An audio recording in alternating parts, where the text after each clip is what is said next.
Assalamualaikum warahmatullahi wabarakatuh. Sebelum pelajaran dimulai, mohon kepada ketua kelas untuk memimpin doa teman-temannya terlebih dahulu. Bismillahirrahmanirrahim. Raditu billahi rabba wa bil islami dina wa bi muhammadin nabiyyan wa rasula. Rabbi zidna ilma warzuqna fahma. Amin ya rabbal alamin. Apa kabar hari ini? Alhamdulillah, luar biasa, Allahu Akbar. Yes. Masih semangat untuk belajar hari ini? Ya, masih semangat.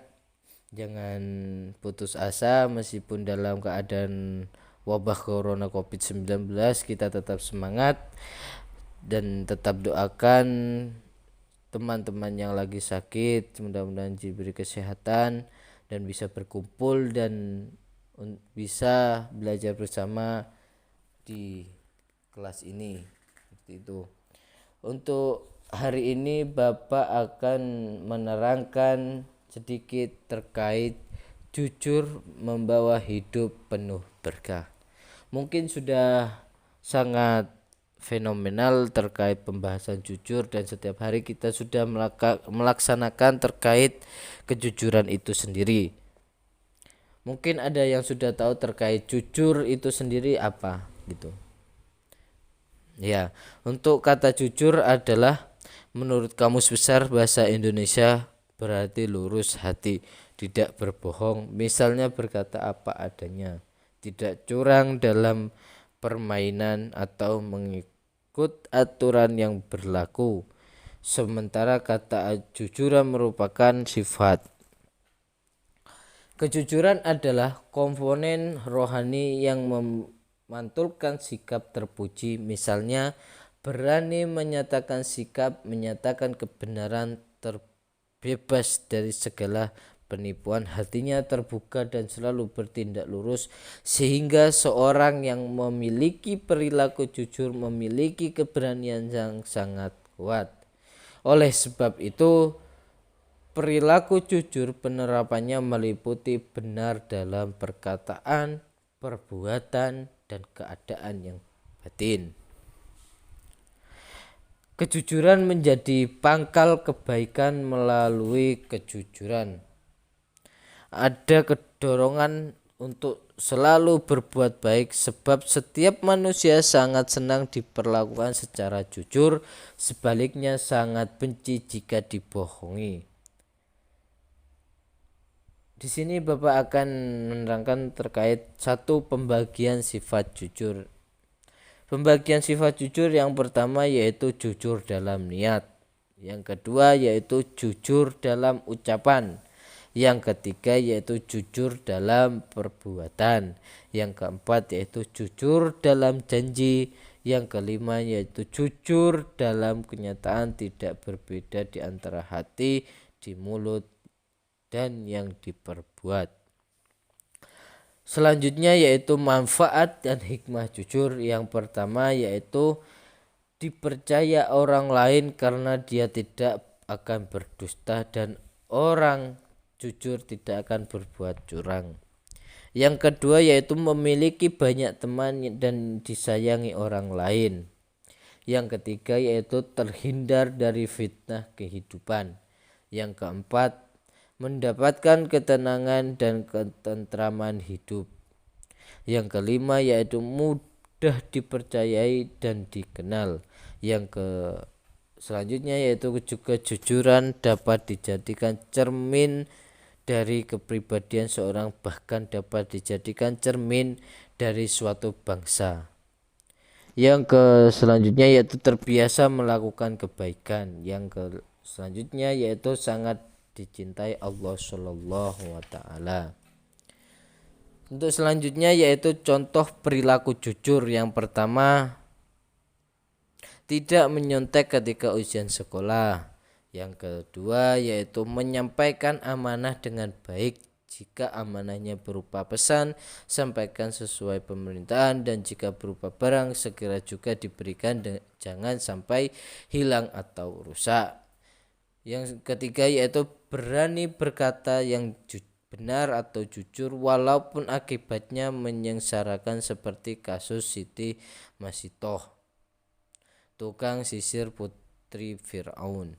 Yang keempat yaitu membayar uang iuran sekolah yang dititipkan orang tua. Yang kelima mengembalikan uang sisa membeli buku kepada orang tua. Di sini saya poin kedua yaitu menerangkan tentang dalil nakli tentang jujur. Kisah surat Al-Maidah ayat 8 yang berbunyi, Ya ayyuhalladzina amanu kunu qawamina lillahi syuhada'a bil qisti wa la yajrimannakum sana'anu qaumi ala ta'dilu i'dilu huwa aqrabu littaqwa wattaqullah innallaha khabirum bima ta'malun.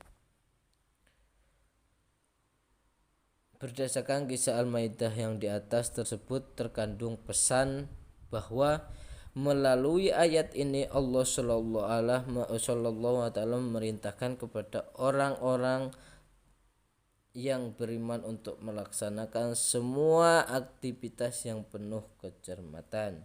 Selanjutnya yaitu ayat ini juga menjelaskan bahwa ketika seseorang muslim menjadi sanksi, prinsip keadilan harus ditegakkan.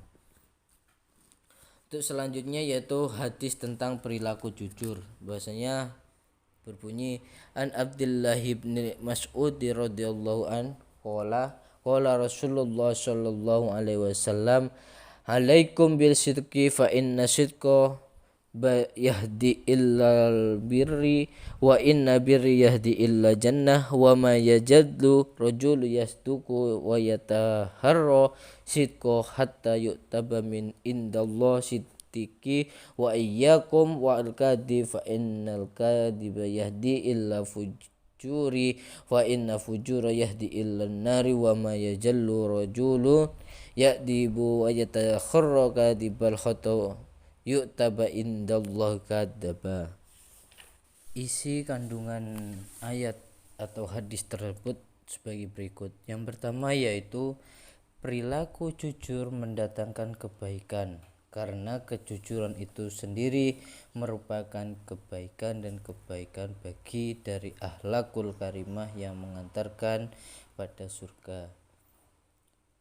Yang kedua yaitu jauhi berbuat dusta, karena dusta mengantarkan pada kejahatan seperti penipuan, manipulasi. Selanjutnya kejahatan mengantarkan ke dalam neraka. Ada istilah al-khazzib, yaitu orang-orang yang senang berdusta dalam segala urusan.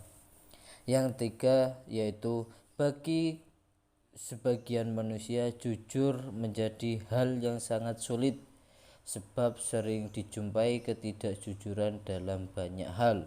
Misalnya pelajar yang menyontek, pemegang amanah korupsi dan kolusi, pedagang yang mengurangi takaran atau timbangan. Yang terakhir yang keempat yaitu pendusta adalah sosok manusia yang pengecut, hilang kepribadian, tidak utuh integritas dan mengandalkan prinsip-prinsip tersebut. Poin terakhir yaitu kaitan antara perilaku jujur dengan keimanan. Yang pertama yaitu menjadikan nilai-nilai kejujuran sebagai prinsip. Kejujuran merupakan jati diri manusia itu sendiri, karena mengantarkan pada kedudukan terpuji. Kejujuran hanya akan tumbuh dan berkembang jika melaksanakan semua komitmennya sebagai hamba Allah Subhanahu wa taala. Yang kedua yaitu kejujuran merupakan sifat-sifat yang mengimani rukun iman dan rukun Islam. Begitu juga sifat amanah. Tidak akan keluar perkataan dusta dan perilaku khianat dari orang yang beriman. Yang ketiga yaitu tekad kuat menghindari setiap kebohongan pemalsuan, dan penipuan, sebab semua itu merupakan pengkhianatan yang merendahkan martabat diri sebagai hamba Allah Shallallahu wa ta'ala dan merusak reputasi. Yang keempat yaitu tunaikan semua tanggung jawab dengan integritas yang tinggi sehingga tidak pernah mengenai kompromi terhadap bentuk ketidakjujuran. Misalnya berani berkata benar ketika menjadi saksi, istiqomah dan jujur dalam bekerja, mesti akibatnya dikecualikan. Yang kelima yaitu tetapkan komitmen bahwa kejujuran merupakan landasan dalam bersikap dan bertindak ketika bergaul dengan sesama manusia. Yang keenam yaitu berusaha meningkatkan kualitas diri untuk menjadi manusia yang jujur, bertanggung jawab, profesional dan berakhlak mulia. Yang ketujuh yaitu berusaha mencari jalan keluar untuk mengatasi kondisi lintasan kerja yang terbiasa dengan ketidakjujuran, kebohongan, dan kemunafikan. Yang kedelapan yaitu tidak mudah putus asa dalam menegakkan kebenaran, kejujuran, dan keadilan, sebab tugas manusia hanya menyampaikan dan meningkatkan, Allah Shallallahu wa ta'ala akan menentukan. Yang kesembilan yaitu berusaha terus untuk mencari cara yang terbaik agar berperilaku jujur dan selalu menjadi teladan dalam kejujuran senantiasa. Yang ke-10 yaitu senantiasa berlindung kepada Allah Shallallahu wa ta'ala dari berbagai kemungkinannya yang dapat membahayakan sebagai resiko dari perbuatan jujur. Mungkin hanya itu yang bisa Bapak sampaikan terkait bab 8 yaitu yang terkait jujur membawa hidup penuh berkah. Mungkin cukup itu yang bisa Bapak sampaikan. Apabila ada pertanyaan terkait hal tersebut bisa langsung ditanyakan, bisa lewat WA, lewat sosial media, dan bisa langsung tatap muka dengan Bapak secara langsung. Mungkin cukup itu yang bisa saya sampaikan. Apabila ada kesalahan itu hanya dari Allah semata, hanya dari setan, dan untuk yang kebenaran hanya milik Allah semata. Kurang lebihnya mohon maaf. Wabillahi taufiq wal hidayah. Wassalamualaikum warahmatullahi wabarakatuh.